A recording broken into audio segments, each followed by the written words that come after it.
Okay, our next speaker is Nathan Nellenbrink, presenting autonomous robots for sustainable land management. Thanks. Okay, so some of you may also recognize me from the startup competition last night. This talk, I'll zoom out a little bit. This robot may look similar to the sand fencing robot, but I assure you it is not.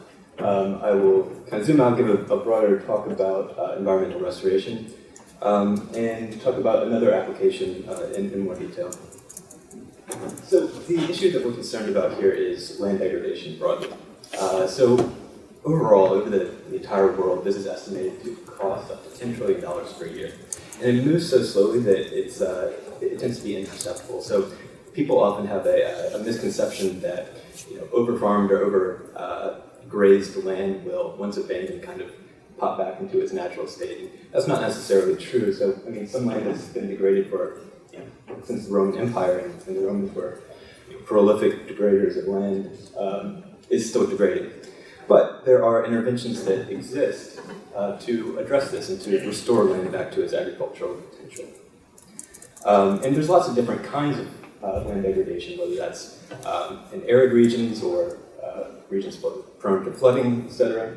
And we don't have the expertise to diagnose each of these different conditions, but other people already have. So we're interested in finding which of these particular conditions are conducive to automation for restoration.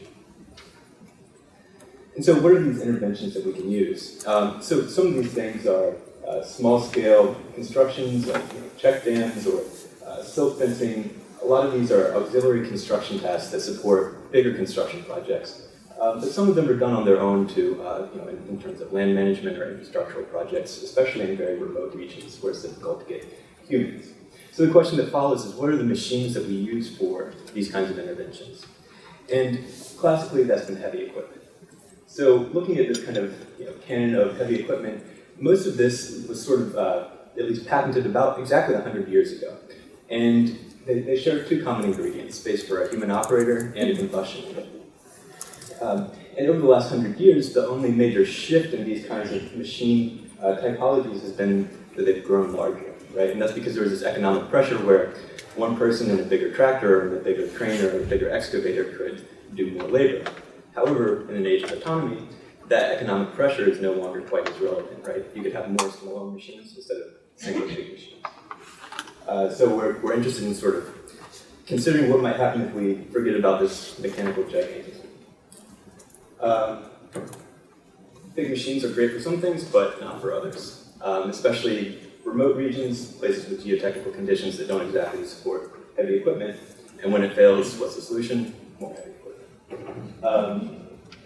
So going back to our kind of menu of options for things like anchoring, soil stabilization, and slope repair, there's a well-understood sort of canon of options. So all of these can be done with relatively low energy, but there's some complexity involved. So we looked at these options and thought to ourselves, what's the most tractable to get a robot to do? And we decided upon sheet piling, kind of the bottom of that chart there. So sheet piles are long, linear structures that interlock, and they're used in construction before excavations to support soil. They're used in marine applications, in mining, coastal protections, etc. So pretty broadly applicable. And we're interested in kind of miniaturizing this, using it for land restoration on a smaller scale. And so the particular application that we're interested in here is what's called check dams. And these are small dams with the intent of slowing the velocity of water during storm events. And so what happens is, in regions prone to desertification, all the nutrient-rich topsoil will be washed away from the area during seasonal storms. And what check dams do is slow that down, allow land to allow soil to accumulate, groundwater to recharge, and the new pathways are diverted. And that provides the conditions for plants to come back. So here's an example of a time lapse over about 8 years where rocks were placed. This check dam was made out of rocks, which is more common, although as you see in the previous slide, there are some examples of small-scale sheet piling, the two images on the right, being used for this as well. And then that provides the conditions for paths to be diverted and for plants to come back. And so these kinds of grasslands or rangelands are actually more effective carbon sinks than forests. Sorry. So what if we had a robot to make these kinds of interventions? And so what we did, this is our robot Romu, and what it does is it uses a combination of its own body mass and a vibratory hammer in order to insert small-scale sheet piles into the so here's a demo video. We first built a sandbox in the lab to test it out. Starting with one pile already inserted, the robot uses this red alignment gripper to ensure that its lateral position is such that these piles can interlock when they're placed. It's a little loud. And these are custom designed sheet piles that allow for the gripper to actually grip them more effectively. And so after it's driven that pile down, this will be a bit more visible. It pulls the sheet pile out of the hopper, places it such that it interlocks with the previous pile. I'll talk a bit more about the vibratory hammer in a bit, but it's regrasping this pile in different positions, in this case 12 centimeter increments. And the end result is this small scale check-in. So some things are different from the way that sheet piles are driven in heavy industry, is that we're using the body mass of the robot to deliver that force, as opposed to heavy equipment, which you might have even 10 times as much weight that you need to take to the construction site that's only acting as a counterbalance to the primary task of driving that pile in. And also because we have these custom sheet piles that can be gripped at a variety of different heights, we don't need for our machine to be as tall as the pile that we're driving. So we also demonstrated it on a beach in Massachusetts. I would give a little disclaimer, we're not actually proposing this to be used for coastal applications. I mentioned last night that softer measures like sand fencing are more attractive. But the thing about Massachusetts is we've got like 0 deserts, so this was a convenient sandy location to try it out.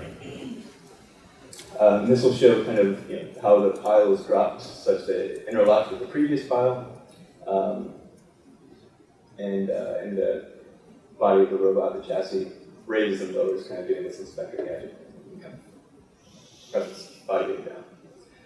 Okay. So these are the custom sheet piles that we've been working with in a couple different sizes. And this is the way that the vibratory hammer works. And so this is a miniaturization of what's used in heavy equipment as well. Essentially, you have these paired eccentric masses that convert angular momentum into vertical oscillations. And we can put that on a force plate and measure the effect and find that with a resting downward force of 300 newtons, turning on the hammer effectively doubles that, or gives you peaks of about 600 newtons. And we characterize the parameters of the eccentric mass that's used on the weights, as well as the overall weight of the robot and the hammer speed, and found its effect on ultimate drivable depth. So we also envision this as operating as part of a collective, especially for larger landscapes. We built a custom simulation environment where we could deploy robots and then initiate an erosion simulation where we could verify that, for example, using a simple rule like responding to curvature in the terrain as a guiding mechanism for where to actually place the check dams produces a better than random result at actually accumulating the soil in locations where you would want it. So zooming back out a little bit, we kind of made this prototype as a conversation starter around the idea of using automation for land restoration. We want to take that to people who know more about land restoration than we do and see where this actually has promise and potential. So we've looked at all these different applications all over the world. We kind of did deep dives and talked to experts, at least for some of them, kind of ranked them according to their scalability, their profitability, potential impact, and so on and so forth. And I'm not going to go through all of these because of time, obviously, but I'd like to call out just a few. For example, Wildfire Recovery in California is an area where soil stabilization is critical, and it's dangerous for human workers because you have burnt trees that can fall on you. Regenerative agriculture applications like Zypits in Uganda. This is an ancient technique that was kind of abandoned and came back. And so this is a treatment for overfarmed or degraded land. And so it involves digging these 1 foot deep little pits and then putting some kind of organic matter in there. And what that does is that induces termites to actually dig through the plow pan, allowing for groundwater recharge. And so you kind of do this, and 5 years later your land is farmable again.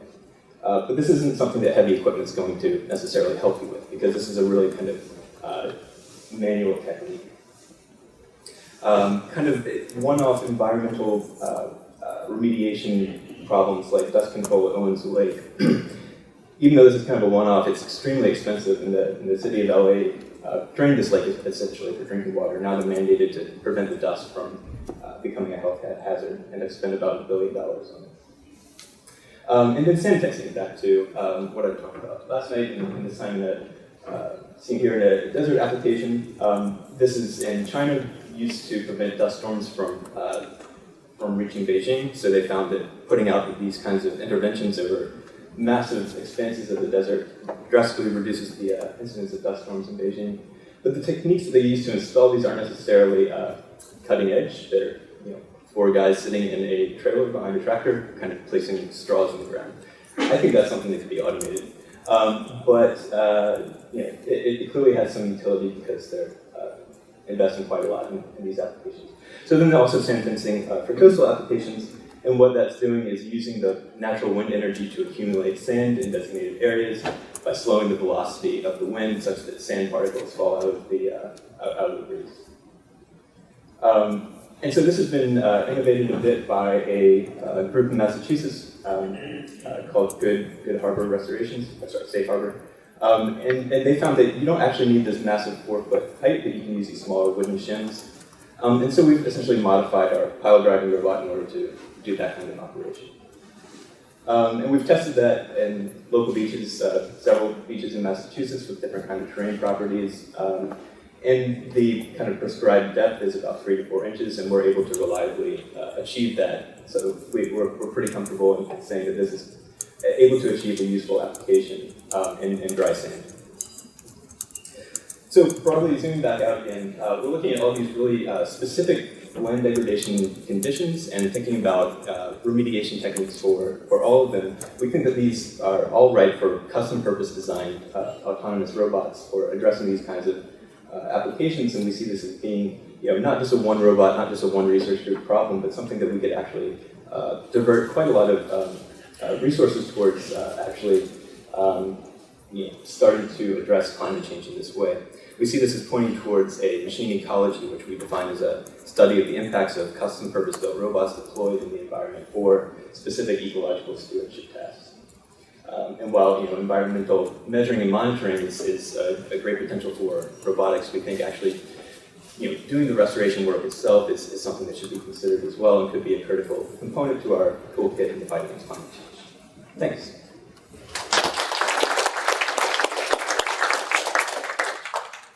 Any questions?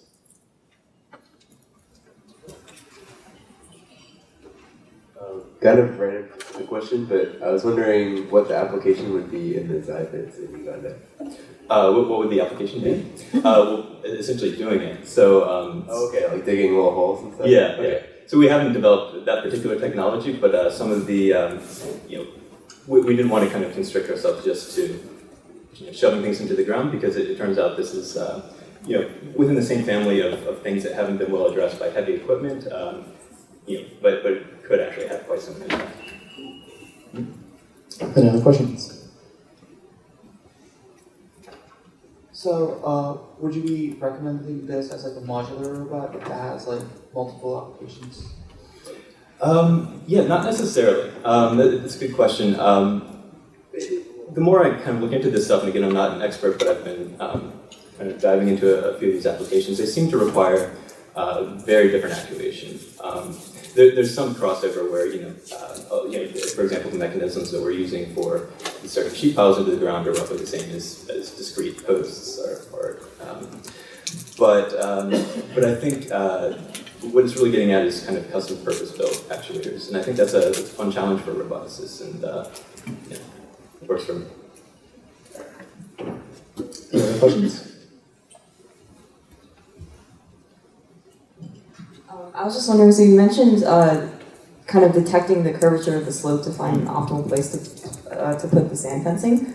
Do you envision that as a kind of like swarm approach where the robots kind of dynamically explore and coordinate with each other to determine where to act, or would you have like Yes. a overarching master control? Okay, that kind of like pre-surveys and then determines, or like a more dynamic approach. Yeah, great question. I think the answer may vary based on specific applications that may arise, but we're kind of coming from a perspective of multi-agent systems in swarm robotics, and that's kind of something we're interested in. And we envision this as something where we're using something like stigmergy, taking cues from the environment, and not necessarily requiring the robots to communicate amongst each other, but detecting these cues in the environment as a means of communication. Yeah, thanks. Let's thank the speaker one more time.